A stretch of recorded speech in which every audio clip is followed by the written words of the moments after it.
میں نے زور سے دھکا دے کر تبسم کو بستر پر لٹایا تھا۔ وہ جو سادگی سے دلہن بن کر غضب ڈھا رہی تھی، میری اس حرکت پر تل ملا گئی۔ کہنے لگی، یہ کیا تماشا ہے؟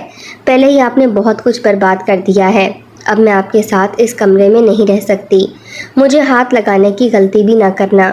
وہ اٹھ کھڑی ہوئی تو میں نے اسے بازو سے کس کے پکڑ لیا۔ وہ کسی پرندے کی طرح میری سخت گرفت میں پھڑپھڑانے لگی۔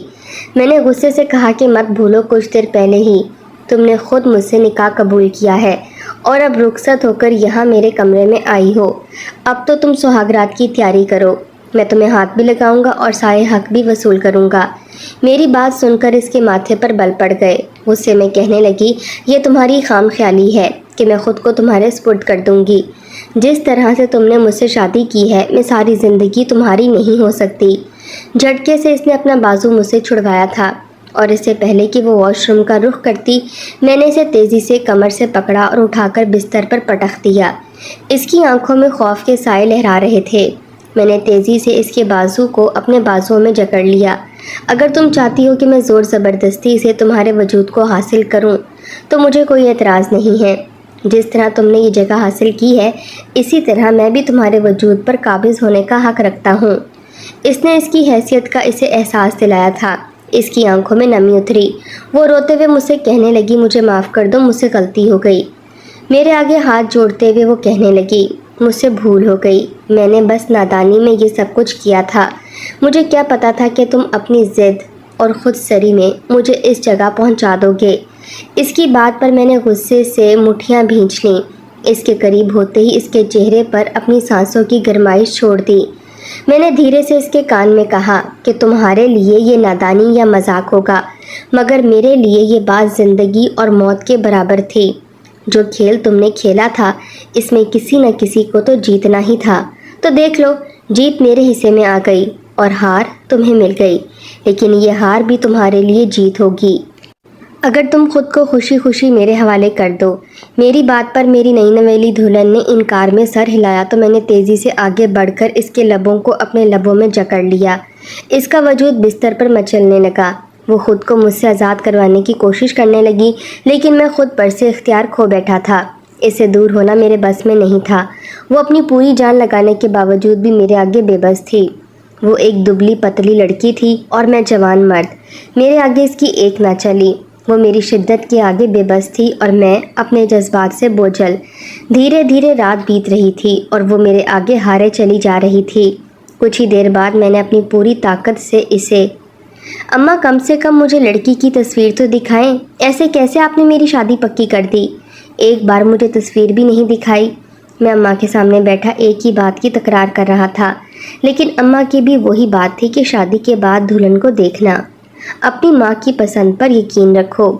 میری ماں نہ جانے کسے میرے لیے منتخب کر کے بیٹھی تھی اور اب اس کی تصویر نہ دکھانے کی بھی قسم کھا لی تھی۔ جب میں نے بہت اصرار کیا تو کہنے لگی، میں تمہیں اس کا نمبر دے دیتی ہوں، چاہو تو فون پر بات کر لو، لیکن چہرہ تو شادی کے بعد ہی دیکھنا ہوگا۔ یوں سمجھ لو کہ ان لوگوں کا ماننا ہے کہ اگر لڑکا شادی سے پہلے لڑکی کو دیکھے گا تو اب شگن ہوتا ہے۔ اماں کی بات سن کے میں نے سر پکڑ لیا۔ میں نے کہا، اماں یہ کس زمانے کے لوگ ہیں؟ آپ کو سارے جہاں میں ایسے ہی دقیانوسی لوگ ملے تھے جو پرانی باتوں پر یقین رکھتے ہیں۔ اماں مسکرا کر کہنے لگی، لڑکی بہت اچھی ہے، پڑھی لکھی ہے، سلیقہ مند، سمجھدار ہے۔ مجھے ایسی ہی بہو چاہیے تھی۔ شادی تک کے لیے ہم نے ان کی بات مان لی ہے اور اس کے بعد تو لڑکی رخصت ہو کر ہمارے ہی گھر آئے گی، پھر جو تم چاہو گے ویسا ہی ہوگا۔ اماں کے آگے میری کہاں چل سکتی تھی، اس لیے میں خاموش ہو گیا۔ اماں سے اس کا فون نمبر لے لیا۔ شادی میں ایک ہفتہ ہی تھا۔ اماں نے جتنی تیزی سے رشتہ پکا کیا تھا، اتنی ہی جلد بازی میں شادی بھی رکھ دی۔ دراصل لڑکی کے کچھ قریبی رشتہ دار باہر کے ملک سے آئے ہوئے تھے اور لڑکی کے گھر والے ان کی موجودگی میں ہی شادی کرنا چاہتے تھے، اس لیے اماں نے بھی کوئی اعتراض نہیں کیا۔ شادی کی تیاریاں بھی کرنی تھیں۔ اماں کے ساتھ ساتھ میں بھی بہت مصروف ہو گیا تھا اور اس نمبر پر مجھے فون کرنے کا وقت ہی نہیں ملا۔ لیکن اس رات جب میں فارغ ہوا تو میں نے سوچا کہ ایک دفعہ پاکیزہ سے پوچھ لوں کہ وہ شادی کے لیے دل سے راضی ہے بھی یا نہیں۔ ایسا نہ ہو کہ اس کے دقیانوسی گھر والے زور زبردستی اسے شادی کے لیے مجبور کر رہے ہوں۔ یہی سوچ کر میں نے وہ نمبر ملایا تو دوسری طرف سے انتہائی پیاری سی آواز سنائی دی۔ وہ بہت ہی نرم ملائم لہجے میں پوچھ رہی تھی کہ آپ کون ہیں۔ میں نے کچھ جھجکتے ہوئے بتایا کہ میں ندیم ہوں، مجھے پاکیزہ سے بات کرنی ہے۔ میری بات پر وہ دھیرے سے ہنسی، کہنے لگی تو آپ سے صبر نہیں ہوا، شادی میں 4 دن باقی ہیں بس۔ اس کی بات سن کر میں نے کہا کہ ایسی بات نہیں ہے، میں بس یہ جاننا چاہتا تھا کہ آپ اس شادی پر خوش بھی ہیں یا نہیں۔ وہ کہنے لگی خوش کیوں نہیں ہوں گی، میں تو بہت خوش ہوں، آپ بہت ہینڈسم ہیں، خوبصورت ہیں، آپ سے شادی تو میرے لیے باعث فخر ہوگی۔ اور پھر اس کی بات سن کر مجھے تسلی ہو گئی۔ باتوں کا سلسلہ آگے بڑھا اور میں اس کی خوبصورت باتوں کے سحر میں کھوتا چلا گیا۔ ہمارے درمیان پیار محبت کی بات تو نہیں ہوئی، لیکن شادی کو لے کر جو اس کی سوچ تھی وہ انتہائی خوبصورت تھی، اور مجھے ایک ہی رات میں اس بات کی تسلی ہو گئی کہ اماں نے میرے لیے ویسے ہی لڑکی کا انتخاب کیا ہے جیسی لڑکی میں چاہتا تھا۔ ہم شادی کی تیاریاں کرنے لگے۔ دوبارہ میری فون پر تو بات نہ ہوئی، البتہ کبھی کبھار میں میسج کرتا تو وہ جواب ضرور دیتی۔ اور پھر شادی سے ایک دن پہلے میں نے اسے بتایا کہ میں ویڈنگ نائٹ کا گفٹ لینے جا رہا ہوں، تو اس نے بتایا کہ وہ بھی اپنی ماں کے ساتھ شاپنگ پر جا رہی ہے۔ یہ سن کر میں بڑا خوش ہوا کہ کسی نہ کسی بہانے سے اسے دیکھ لوں گا۔ میں اسی مال میں پہنچ گیا جہاں اسے اپنی ماں کے ساتھ شاپنگ پر آنا تھا۔ میں اپنی ساس کو پہچانتا تھا کیونکہ رسم کے لیے وہی ہمارے گھر آئی تھیں۔ کچھ دیر بعد وہ مجھے ایک بڑی سی بوتیک میں نظر آ گئیں۔ ساس کے ساتھ ایک بہت ہی خوبصورت اور جوان لڑکی تھی۔ میں اسے غور سے دیکھ رہا تھا۔ پھر میں نے تیزی سے اپنے موبائل سے اسے میسج کیا کہ تم کہاں ہو؟ تو اس لڑکی نے موبائل نکال کر چیک کیا اور پھر رپلائی دیا کہ میں شاپنگ کے لیے مال میں پہنچ چکی ہوں۔ مجھے یہ سمجھنے میں زیادہ دیر نہ لگی کہ وہی پاکیزہ ہے۔ میں نے اسے بتایا کہ میں اسے دیکھ رہا ہوں، تو یہ سن کر وہ چونک کر چاروں طرف دیکھنے لگی، لیکن میں جان بوجھ کر اس کے سامنے نہ گیا۔ میں چاہتا تھا کہ میں شادی کے دن اس کے روبرو ہوں اور اس سے اپنی بے پناہ محبت کا اظہار کروں، کیونکہ شادی میں بس ایک دن ہی تو رہ گیا تھا۔ اس لیے میں اسے غور سے دیکھنے لگا۔ سر سے پاؤں تک وہ حسن کا مجسمہ تھی۔ میں نے اتنا خوبصورت چہرہ آج تک نہیں دیکھا تھا۔ اسے دیکھتے ہوئے میں بری طرح سے اس کے سحر میں جکڑ گیا تھا۔ محبت کیا ہوتی ہے یہ اسے دیکھ کر مجھے پتہ چلا۔ وہ لڑکی میری تلاش میں اس بوتیک سے باہر نکلی، پھر بوتیک کے برابر میں جیولر کی شاپ کے باہر اس کی نظر سونے کے کنگنوں پر جمی تھی، اور وہ شیشے کو چھو کر ان کنگنوں کو اس طرح سے دیکھ رہی تھی جیسے وہ اسے بے انتہا پسند آ گئے ہوں۔ اور پھر لمحوں میں نے یہ فیصلہ کر لیا کہ یہی میری ویڈنگ نائٹ کا گفٹ ہوگا۔ جب وہ یہ کنگن میرے ہاتھوں سے پہنے گی تو اس کی خوشی کی کیا انتہا ہوگی، یہ سوچ کر ہی میں خوش ہو رہا تھا۔ کچھ ہی دیر بعد میری ساس نے اسے آواز دی اور وہ تیزی سے بوتیک کے اندر چلی گئی، اور میں وہ کنگن خریدنے کے لیے جیولر کی شاپ میں داخل ہو گیا۔ تھوڑی دیر بعد وہ کنگن میرے پاس تھے۔ میں واپسی کے راستے پر چل پڑا۔ میں خود کو ہواؤں میں محسوس کر رہا تھا۔ مجھے محبت ہو گئی تھی، اور وہ بھی اس لڑکی سے جو ایک دن بعد میری شریک حیات بننے والی تھی۔ شاید اس سے زیادہ خوبصورت کوئی احساس ہو ہی نہیں سکتا۔ اس رات میں نے جب اسے فون ملایا تو کہنے لگی کہ اگر آپ مال آئے تھے تو مجھ سے ملے کیوں نہیں؟ وہ اتنی خوبصورت آواز میں شکوہ کر رہی تھی کہ میرے دل کی دھڑکنیں تیز ہو گئیں۔ میں نے دھیرے سے کہا کہ آنے والی رات میری اور آپ کی ملن کی رات ہے۔ میں چاہتا ہوں کہ ہم دونوں جب ایک دوسرے کے سامنے ہوں تو پھر کوئی پردہ باقی نہ رہے۔ میری بات پر وہ کچھ لمحوں کے لیے خاموش ہو گئی، پھر کہنے لگی گھر میں بہت مہمان ہیں، ابھی میں فون رکھتی ہوں، اور اس نے فون بند کر دیا۔ میں کتنی ہی دیر فون کو دیکھتا رہا۔ اسی کے خیالوں میں مجھے نیند آ گئی۔ پھر اگلے دن میں بارات لے کر دھوم دھام سے اپنے گھر والوں اور دوستوں کے ساتھ پاکیزہ کی دہلیز پر پہنچ گیا، جو میرے دل کی ملکہ بن گئی تھی۔ میں گھوڑے پر بیٹھا تھا، میرے دوست خوب ناچ گا رہے تھے، میری اماں بہنیں بھی بہت خوش تھیں۔ میں گھر کا بڑا بیٹا تھا، سب سے پہلے میری شادی ہو رہی تھی، یعنی یہ ہمارے گھر کی پہلی شادی تھی، اس لیے میری ماں نے کسی چیز میں کوئی کمی نہیں چھوڑی تھی۔ ناچ گانا رکا تو میں گھوڑے سے اترا اور شادی ہال میں داخل ہونے لگا، لیکن دروازے پر ہی میرے قدم زنجیر ہو گئے۔ میں آنکھیں پھاڑے اس حسینہ کو دیکھ رہا تھا جسے میری دلہن بنے اس اسٹیج پر ہونا چاہیے تھا، لیکن وہ ہاتھوں میں پھولوں کے تھال لیے ریسیپشن پر کھڑی تھی۔ میری ماں نے میرے رکے ہوئے قدم دیکھے تو کہنے لگی کیا ہوا ندیم، رک کیوں گئے ہو، اندر چلو۔ میں نے ماں کی شکل حیرت سے دیکھی اور کہا کہ آپ نے تو کہا تھا کہ یہ دقیانوسی لوگ ہیں، لیکن یہ تو بہت ہی زیادہ ماڈرن ہیں۔ دلہن دولہے پر پھول برسانے کو تیار ہے اور کسی کو کوئی اعتراض نہیں ہے۔ میری بات سن کر اماں حیران ہوئی، کہنے لگیں پاگل تو نہیں ہو گئے ہو؟ دلہن کہاں ہے؟ بھلا دلہن بھی کوئی ریسیپشن پر کھڑی ہوتی ہے؟ یہ سب تو دلہن کی کزنز وغیرہ ہیں جو تمہارے استقبال کے لیے کھڑی ہیں۔ دلہن تو کمرے کے اندر ہے، پاکیزہ یہاں کہیں نہیں ہے۔ اماں کی بات سن کر میں حیران رہ گیا۔ میری نظریں ابھی بھی اس حسین چہرے پر جمی تھیں جو بڑا مسکراتے ہوئے مجھے دیکھ رہی تھی۔ میں نے کہا اماں یہ کون ہے؟ اماں نے ایک نظر اس لڑکی پر ڈالی، کہنے لگیں یہ تو امریکہ سے شادی اٹینڈ کرنے کے لیے آئی ہے۔ یہ پاکیزہ کی کزن تبسم ہے، بڑی ماڈرن قسم کی لڑکی ہے۔ ابھی بھی دیکھ لو کس طرح کا لباس پہنے کھڑی ہے۔ اماں کا لہجہ بہت ہی حقارت بھرا تھا، جبکہ اماں کی بات پر میرے قدموں تلے سے زمین نکل گئی۔ میں پھٹی پھٹی نگاہوں سے اس لڑکی کو دیکھ رہا تھا جسے میں نے پاکیزہ سمجھ کر اپنے دل میں جگہ دے دی تھی۔ میں 2 قدم پیچھے ہٹ گیا۔ میری حرکت پر وہاں موجود سبھی لوگ ہکا بکا رہ گئے۔ میں نے کہا اماں میں آپ سے بات کرنا چاہتا ہوں، اور پاکیزہ کے والد سے بھی۔ اماں کہنے لگیں آخری وقت پر یہ تم کیا کر رہے ہو؟ سب خیریت تو ہے؟ میں نے کہا نہیں اماں، انہیں تنہائی میں بلائیں۔ پھر اماں نے پاکیزہ کے والد کو اکیلے میں بلوایا۔ اماں بھی وہیں تھی اور میں بھی۔ پھر میں نے انہیں ساری بات بتا دی کہ میں تبسم کو پاکیزہ سمجھ بیٹھا ہوں اور میں اسی سے محبت کرنے لگا ہوں۔ میں اب پاکیزہ سے شادی نہیں کر سکتا کیونکہ مجھے تبسم سے محبت ہے۔ میں نے فون والی بات بھی بتائی تو پاکیزہ کے والد نے مجھے بڑی عجیب نظروں سے گھورا، کہنے لگے ہمارے گھر کی لڑکیاں ایسا نہیں کرتیں، نہ وہ فون پر مردوں سے بات کرتی ہیں۔ پاکیزہ کے والد نے غصے میں تبسم کو اور اس کے والد کو بھی وہاں بلوا لیا۔ کہنے لگے یہ لڑکا تبسم پر الزام لگا رہا ہے کہ اس نے پاکیزہ بن کر اس کے ساتھ محبت بھری باتیں کی ہیں اور اب یہ پاکیزہ سے نہیں بلکہ تبسم سے شادی کرے گا۔ پاکیزہ کے والد کی بات سن کر تبسم کے چہرے کے تاثرات بدلے۔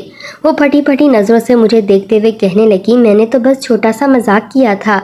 پاکیزہ کی اماں نے مجھے اس کا فون دے دیا تھا کہ شادی تک میں اس کا فون اپنے پاس رکھوں، کیونکہ اسے فون بہت زیادہ استعمال کرنے کی عادت ہے اور مہمانوں کے بیچ دلہن فون استعمال کرتے ہوئے اچھی نہیں لگتی، اس لیے پاکیزہ کا فون میرے پاس تھا۔ آپ کا فون آیا تو میں نے شرارت میں پاکیزہ بن کر آپ سے بات کر لی، لیکن میرا ہرگز بھی یہ مقصد نہیں تھا کہ آپ پاکیزہ کو چھوڑ کر مجھ سے شادی کی بات کریں۔ میں نے مال والی بات کا ذکر کیا تو کہنے لگی کہ ہاں اس وقت پاکیزہ بوتیک میں تھی، اس کا فون بجا تو میں نے چیک کر لیا آپ کا میسج تھا تو میں نے رپلائی کر دیا۔ مجھے کیا معلوم کہ آپ مجھے نہ صرف پاکیزہ سمجھیں گے بلکہ محبت بھی کر بیٹھیں گے۔ میرا آپ سے کوئی واسطہ نہیں ہے۔ یہ کہہ کر وہ 2 قدم پیچھے ہٹی اور میں بس حیرت سے اسے دیکھتا رہ گیا۔ اس کے لیے کتنی چھوٹی سی بات تھی، ایک مذاق، ایک شرارت، جبکہ میرے دل کی دنیا لٹ گئی تھی۔ تبسم کی اس بات پر اس کے والد نے ایک زوردار تماچا اس کے منہ پر مارا۔ وہ غصے میں کہنے لگے تم نے بہن کے ہونے والے شوہر سے کس طرح کی باتیں کی ہیں؟ کیا وہ تم سے شادی کی خواہش ظاہر کر رہا ہے؟ تم نے تو میری ناک کٹوا دی۔ جبکہ پاکیزہ کے والد بھی غصے سے لال ہو رہے تھے۔ میں نے اپنی ماں سے صاف صاف کہہ دیا کہ یا تو میری شادی تبسم سے ہوگی یا پھر بارات ایسے ہی واپس لوٹ جائے گی۔ میں پاکیزہ سے کسی صورت شادی نہیں کروں گا۔ میری بات سن کر پاکیزہ کے والد میرے آگے ہاتھ جوڑنے لگے، کہنے لگے بیٹے خاندان سارا جمع ہے، خوب بدنامی ہوگی، ہمارے ساتھ یہ ظلم نہ کرو۔ لیکن میں اپنے دل کا کیا کرتا؟ میں کیسے پاکیزہ کو قبول کرتا جبکہ میرے دل میں اب اس کے لیے کوئی جذبات نہیں تھے۔ جب میں نے اپنی بات سے پیچھے نہ ہٹنے کا اظہار کیا تو پاکیزہ کے والد نے اپنی عزت بچانے کے لیے تبسم کے والد سے کہا کہ بھائی جان آپ کی بیٹی جو گل کھلا چکی ہے اب اسے اس کی سزا ملنی چاہیے۔ ہم پاکیزہ کی جگہ گھونگھٹ میں خاموشی سے تبسم کو رخصت کر دیتے ہیں تاکہ خاندان میں عزت رہ جائے، ورنہ آپ کی بیٹی نے تو ہمیں کسی کو منہ دکھانے کے قابل نہیں چھوڑا۔ ساتھ ہی پاکیزہ کی عزت پر بھی آنچ آ رہی ہے۔ میری بیٹی کے مستقبل کا جو ہوگا وہ ہوگا، لیکن اس وقت میں بدنامی برداشت نہیں کر سکتا۔ آپ میرے بڑے بھائی ہیں، میں آپ کی بہت عزت کرتا ہوں، لیکن تبسم کی غلطی پر اب اسے سزا ملنی چاہیے۔ اسے ہمیشہ سے ایسی غلطیاں کرنے کی عادت ہے۔ تبسم کے والد اپنے بھائی کی بات مان گئے۔ انہوں نے کہا کہ ٹھیک ہے، ہم تبسم کو رخصت کرنے کے لیے تیار ہیں۔ یہ سن کر میرا دل خوشی سے کھل اٹھا، جبکہ تبسم انکار میں سر ہلا کر رونے لگی۔ لیکن اس کے باپ نے کہہ دیا کہ اگر تم نے شادی نہ کی تو میں خودکشی کر لوں گا۔ تمہاری وجہ سے میں اپنے خاندان کو بدنام نہیں ہونے دوں گا۔ پہلے ہی پاکیزہ بیٹی کا گھر بسنے سے پہلے اجڑ گیا ہے، اب مزید تمہاری وجہ سے میں کوئی تماشا برداشت نہیں کر سکتا۔ کچھ ہی دیر بعد نکاح پڑھایا جا رہا تھا اور نکاح پاکیزہ سے نہیں بلکہ تبسم سے ہو رہا تھا۔ میری ماں نے بتایا تھا کہ پاکیزہ بے ہوش ہو گئی ہے اور اس کی حالت بہت خراب ہے۔ میری ماں کو پاکیزہ کے لیے بہت افسوس تھا، لیکن اس سب میں میرا کوئی قصور نہیں تھا، اس لیے میں نے نکاح ہوتے ہی تبسم کا ہاتھ پکڑ کر رخصتی لے لی۔ سارے راستے وہ خاموش رہی۔ پھر گھر آنے کے بعد بغیر کسی رسم کے وہ سیدھا کمرے میں چلی گئی۔ سارے ہی گھر والے خاموش تھے، ایسا لگ رہا تھا جیسے شادی کا نہیں بلکہ موت کا گھر ہو۔ ہر کسی کے چہرے کا رنگ اترا ہوا تھا۔ میری بہنوں کی خوشیاں مٹی میں مل گئی تھیں، کیونکہ جو کچھ ہوا تھا وہ کسی بھیانک خواب کی طرح تھا۔ لاکھ چھپانے پر بھی مہمانوں کو خبر ہو ہی گئی تھی کہ تبسم نے کیا حرکت کی ہے، اور میں نے شادی پاکیزہ سے نہیں تبسم سے کی ہے۔ میری ماں مجھ سے کہہ رہی تھی کہ تم نے ٹھیک نہیں کیا، پاکیزہ بیچاری بے قصور تھی، اسے کس بات کی سزا تھی؟ بارات دہلیز سے لوٹ جائے تو لڑکی زندگی بھر اس صدمے سے نہیں نکل پاتی، لیکن میں نے صاف کہہ دیا کہ غلطی میری نہیں ہے، تبسم کی ہے، اس لیے میں نے کچھ غلط نہیں کیا۔ میری بات پر سب خاموشی سے اپنے کمروں میں چلے گئے۔ جب میں اپنے کمرے میں پہنچا تو تبسم کو سکتے کی حالت میں بستر پر بیٹھا ہوا پایا۔ وہ پوری طرح گمسم بیٹھی تھی۔ جیسے ہی میں نے قریب جا کر اسے چھوا تو وہ کرنٹ کھا کر کھڑی ہو گئی، مجھے برا بھلا کہنے لگی میں نے مذاق کیا تھا، آپ نے تو میری زندگی برباد کر دی۔ پاکیزہ مجھے بد دعائیں دے رہی تھی۔ میں اپنے باپ کی نظروں میں گر گئی۔ سب مہمان مجھے نفرت سے دیکھ رہے تھے۔ آپ کی وجہ سے سب کچھ برباد ہو گیا۔ میں نے تبسم کو بازوؤں سے پکڑا اور کہا کہ میری وجہ سے نہیں، سب کچھ تمہاری وجہ سے برباد ہوا ہے۔ تم نے پاکیزہ کی جگہ لی تھی، تمہیں بہت شوق تھا نا پاکیزہ کی جگہ مجھ سے بات کرنے کا، تو پھر اب اس کی جگہ دلہن بن کر سہاگ رات منانے میں کیا اعتراض ہے؟ میں نے سیدھا تبسم کو دھکا دے کر بستر پر گرایا۔ میری اس حرکت پر وہ تل ملا گئی۔ مجھے میرے حقوق سے دستبردار رکھنا چاہتی تھی، لیکن میں جذبات کی شدت سے چور تھا۔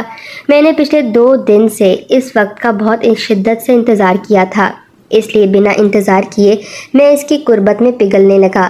میں نے اپنے لبوں کو اس کے وجود پر رکھ دیا، اپنی محبت کی نشانیاں اس پر چھوڑ دی تھیں۔ وہ بری طرح سے پھڑپھڑا رہی تھی، لیکن میں نے اسے آزاد نہیں کیا تھا، بلکہ پوری طاقت سے اس کے وجود کو اپنے وجود میں ملا لیا تھا۔ میں اس کے ساتھ جڑ گیا تھا اور اس نے تھک کے اپنی آنکھیں بند کر لی تھیں۔ وہ حالات سے ہار گئی تھی اور میں جیت کر بھی ہار گیا تھا۔ اگلی صبح میرے لیے بہت خوشگوار تھی، لیکن وہ بالکل خاموش تھی، جیسے زندہ لاش ہو۔ اسے کسی بات کا ہوش نہ تھا، نہ کھانا کھاتی تھی نہ پانی پیتی تھی، بس خاموشی سے ایک طرف بیٹھی رہتی تھی۔ میں پیار جتاتا تو خاموشی سے ہی خود کو میرے حوالے کر دیتی۔ اس نے کبھی میرے جذبوں کی پیزرائی نہیں کی تھی، بلکہ ایک زندہ لاش کی طرح اپنے وجود کو میرے سپرد کر دیا تھا۔ اس کے والد دوبارہ سے پردیس چلے گئے تھے، اس کا یہاں اب میرے سوا کوئی نہیں تھا۔ میں محبت سے اسے واپس زندگی کی طرف لانا چاہتا تھا۔ جس تبسم سے میں نے محبت کی تھی وہ کہیں کھو گئی تھی۔ میں بار بار اسے احساس دلاتا کہ وہ میری بیوی ہے، میں اسے محبت کرتا ہوں، لیکن وہ بس پھٹی پھٹی نگاہوں سے مجھے دیکھتی اور ایک ہی شکوہ کرتی کہ میری ذرا سی شرارت کا آپ نے بہت بری طرح سے بدلہ لیا ہے۔ میں ہر طرح سے اسے نارمل کرنے کی کوشش کر چکا تھا، لیکن وہ نارمل ہی نہیں ہوتی تھی۔ ایسی شادی کو 3 مہینے گزر گئے۔ میں پوری طرح سے تھک چکا تھا۔ میں تبسم کو حاصل کرنے کے باوجود بھی حاصل نہیں کر پایا تھا، کیونکہ یہ تو وہ لڑکی تھی ہی نہیں جس کی باتوں سے مجھے عشق ہوا تھا۔ 3 مہینے گزرے تو مجھے احساس ہوا کہ واقعی میں نے اس کے ساتھ بہت زیادتی کر دی، اس لیے میں نے اسے اس کے حال پر چھوڑ دیا۔ اپنے آپ کو اسے دور رکھنے کی کوشش کرنے لگا۔ میرے اس عمل کے بعد وہ کچھ بولنے لگی، میری بہنوں سے بات کر لیا کرتی تھی، میری ماں کے پاس بیٹھ جایا کرتی تھی۔ پھر کچھ دنوں بعد مجھے پتہ چلا کہ وہ امید سے ہے۔ یہ خبر میرے لیے بہت ہی خوشگوار تھی، لیکن تبسم اس خبر پر پھر سے خاموش ہو گئی۔ میں اس کے پاس بیٹھا محبت سے اس کا ہاتھ تھام کر کہنے لگا کہ یہ اولاد ہمارے رشتے کو مضبوط بنائے گی، یہ خبر بہت خوشی والی ہے۔ پھر تم کیوں رو رہی ہو؟ اس نے عجیب سی نظروں سے مجھے دیکھا۔ کہنے لگی مجھے ڈر لگتا ہے، اگر میری بیٹی ہوئی اور اس کا نصیب میرے جیسا ہوا تو کیا ہوگا؟ پیدا ہوتے ہی میں نے ماں کو کھو دیا، پردیس میں ساری زندگی میں تنہا رہی، باپ کے ہوتے ہوئے بھی باپ کی محبت نہ ملی، اور پھر میرے باپ نے میری شادی اس طرح سے کر دی جیسے میرا وجود بالکل بے معنی ہو۔ خاندان کی عزت بچانے کے لیے میرے باپ نے میری ہی خوشیوں کو قربان کر دیا۔ اگر آپ نے میری بیٹی کے ساتھ یہی سب کچھ کیا تو کیا ہوگا؟ وہ بہت خوف زدہ لگ رہی تھی۔ میں نے آہستگی سے اسے سینے سے لگا لیا اور وعدہ کیا کہ میں اسے اور اس کی بیٹی کو ہمیشہ دل و جان سے چاہوں گا، کبھی ان کی عزت پر آنچ نہیں آنے دوں گا۔ میں نے ایک دفعہ پھر سے اپنی محبت کا اظہار کیا اور اس بار وہ میرے سینے سے لگ کر پھوٹ پھوٹ کر رونے لگی۔ ماں بننے کی خبر نے اسے بہت حساس کر دیا تھا۔ وہ آنسو جو کئی دنوں سے اس کی آنکھوں میں قید تھے وہ برسات کی طرح بہہ رہے تھے۔ اس کا دل ہلکا ہو گیا۔ میں اس کے قدموں میں بیٹھ گیا، اس سے معافی مانگی اور اس نے مجھے معاف کر دیا۔ میں نے اسے وعدہ کیا تھا کہ میں اسے زندگی کی ہر خوشی دوں گا۔ میں نے اس کے ساتھ نئے سرے سے اپنی زندگی شروع کی تھی۔ وہ بھی ماضی کو بھلا کر میرے ساتھ قدم سے قدم ملانے لگی۔ وہ تبسم دھیرے دھیرے مجھے واپس مل گئی جس سے مجھے عشق تھا۔ میں نے پاکیزہ سے جا کر معافی مانگی تھی۔